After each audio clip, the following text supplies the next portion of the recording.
Hello fresh mind, welcome to fundamental learning. आज हम लोग कोऑर्डिनेट ज्योमेट्री चैप्टर ही खत्म करेंगे क्योंकि नाइन्थ क्लास में कोऑर्डिनेट ज्योमेट्री बहुत ही मिनिमम है, केवल इंट्रोडक्टरी पार्ट है। हम केवल ये समझ सकते हैं कि केवल आपको इंट्रोडक्शन दिया गया है कि व्हाट इज कोऑर्डिनेट ज्योमेट्री। तो चलिए कोऑर्डिनेट ज्योमेट्री को हम शुरू करते हैं। यदि आप कोऑर्डिनेट ज्योमेट्री को आप नाइन्थ क्लास के हिसाब से देखेंगे तो उसमें पहला आपके दिमाग में आएगा कि what is coordinate geometry. Coordinate geometry है क्या? नाम ही इसका बोल रहा है कोऑर्डिनेट, यानी कि किसी के साथ मिल करके जो हमें पहुंचाए मंजिल तक, दैट इज कोऑर्डिनेट। यानी कि कभी भी अकेले कोऑर्डिनेट जो है कभी भी अकेले काम नहीं करता है। जैसे हमको कहीं पहुंचना है, मान लीजिए कि हमको बोल दिया गया कि हमें दिल्ली जाना है, किसी को नहीं पता है कि दिल्ली है कहाँ, तो कैसे जाएंगे दिल्ली? तो हम उसके लिए कोई ना कोई दूसरा रेफरेंस ढूंढेंगे कि दिल्ली जो है वो हरियाणा के बगल में है या फिर उसके बगल में है, गाजियाबाद के बगल में है। इस तरह से करके जब तक हमें दो रेफरेंस नहीं मिलेगा तब तक हम किसी चीज़ को लोकेट नहीं कर पाएंगे। जैसे इसी पेज में हम इस डॉट को डाल देंगे, बोलेंगे कि एक डॉट है, हमें उस डॉट पे पहुंचना है, तो हम कैसे पता करेंगे इस डॉट पे हम कैसे पहुंचे?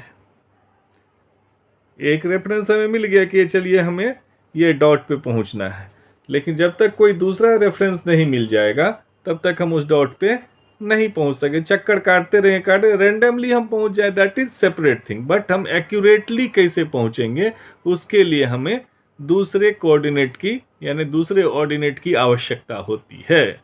जैसे कि मान लिए कि हमें कोई बोल दिया कि लेफ्ट हैंड साइड से ये डॉट जो है आपका 5 सेंटीमीटर दूर है, ठीक है। मैं ये भी ले लिया कि लेफ्ट हैंड साइड से 5 सेंटीमीटर दूर है, तो ये हमें मिल गया, एक रेफरेंस मिल गया कि 5 सेंटीमीटर ये यहाँ तक आ गया। अब दूसरा रेफरेंस क्या चाहिए हमें कि वो बॉटम से वही पॉइंट जो है, ये वो जो डॉट है बॉटम से वो 4 सेंटीमीटर ऊपर है। तो अब यदि हम इसको यहाँ से 4 सेंटीमीटर ऊपर ले लेंगे और इसको यहाँ से 5 सेंटीमीटर इधर राइट ले लेंगे तो हम उस जगह पे एक्यूरेटली पहुँच जाएंगे। यही है कोऑर्डिनेट ज्योमेट्री, ठीक। अब इसके कंपोनेंट क्या क्या होते हैं? कोऑर्डिनेट ज्योमेट्री के कंपोनेंट क्या क्या हैं? इसके दो कंपोनेंट होते हैं। जैसे अभी हम आपको बोले कि कोऑर्डिनेट, तो इसी तरह से इसके दो कंपोनेंट होंगे, दो पॉइंट। जैसे अभी हमने जिक्र किया ना कि 5 ये हो गया और 4 ये हो गया, यानी कि ये दो पॉइंट जो हैं इसके, ये हो गए इसके कंपोनेंट, ठीक। अब टर्मिनोलॉजी इसमें क्या क्या यूज होता है, क्या क्या टर्म हम यूज करते हैं? इसमें हम टर्म जैसे कि यूज करते हैं abscissa, Cartesian plane, X axis, Y axis, quadrant, point, ये सब जो है हम इसके टर्मिनोलॉजी को यूज करते हैं। जैसे आपके रेफरेंस के लिए हम एक यहाँ पे ग्राफ,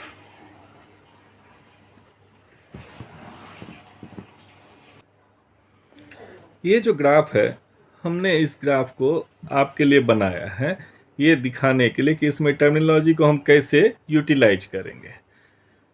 एक एक्सिस हम ले लिए एक्स एक्स डैश, ये हम इसको मान लेते हैं हॉरिजेंटल लाइन लिख दिए फिलहाल आपके समझने के लिए। एक प्लेन में ये एक हॉरिजेंटल लाइन है, ठीक।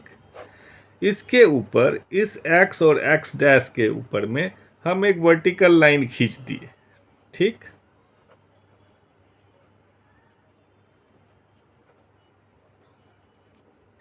अब ये जो एक्स और एक्स डैश वाला लाइन हॉरिजेंटल लाइन है इसको हम बोल सकते हैं एब्स किसा, एब्स किसा, CISS।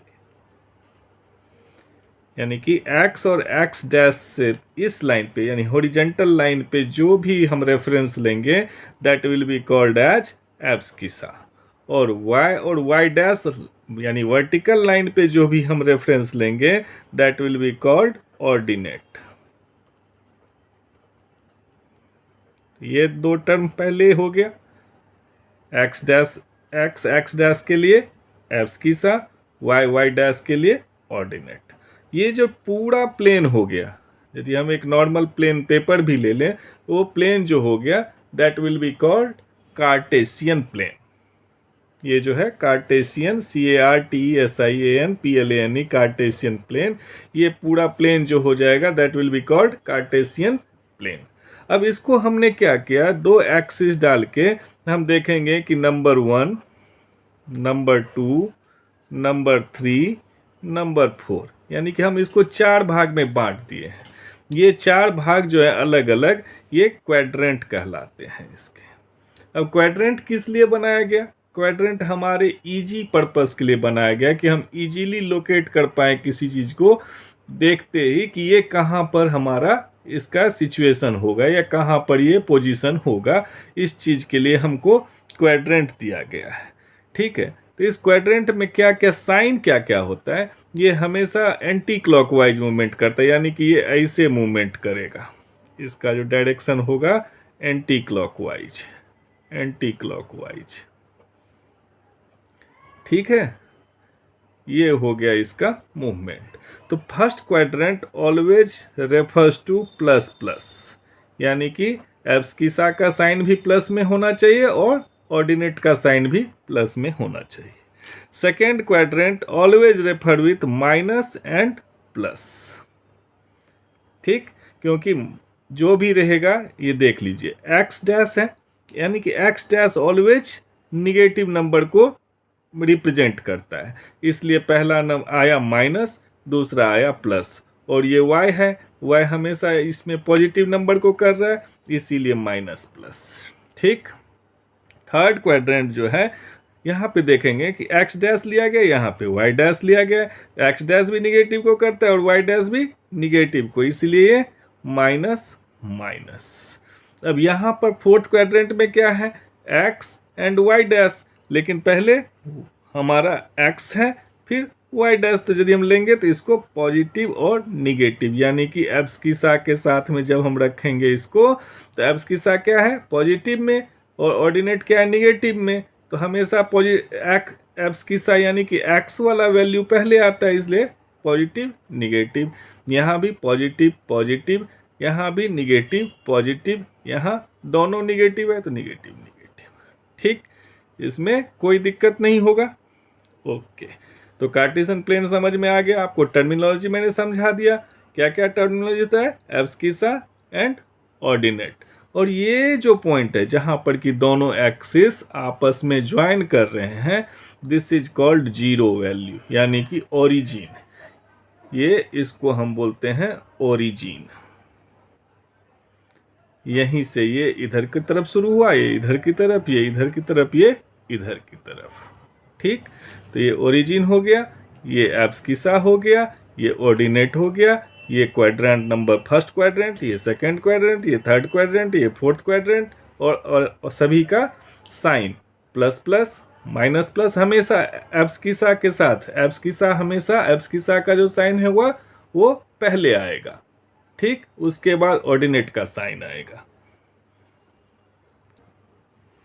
अब एक्स एक्सिस से, यानी कि यदि हमको कोई दिया कि एक्स एक्सिस पे 5 है, मान लेते कि ये पॉइंट हमारा 5 है, तो ये वाई एक्सिस से डिस्टेंस दिखा दिया, वाई एक्सिस से डिस्टेंस दिखा दिया 5, यानी कि यहाँ पर क्या हो गया, यदि हम एक्स एक्सिस पे ही केवल कोई बिंदु रहेगा, मान लेते कि ये पॉइंट जो है यहाँ पे 6 एक्स एक्सिस पे है 6, तो इसको हम यदि इस पॉइंट इस लाइन पे है तो इसको क्या लिखेंगे 6 0, यानी x का वैल्यू यहाँ 6 लेकिन y का वैल्यू 0 रहेगा।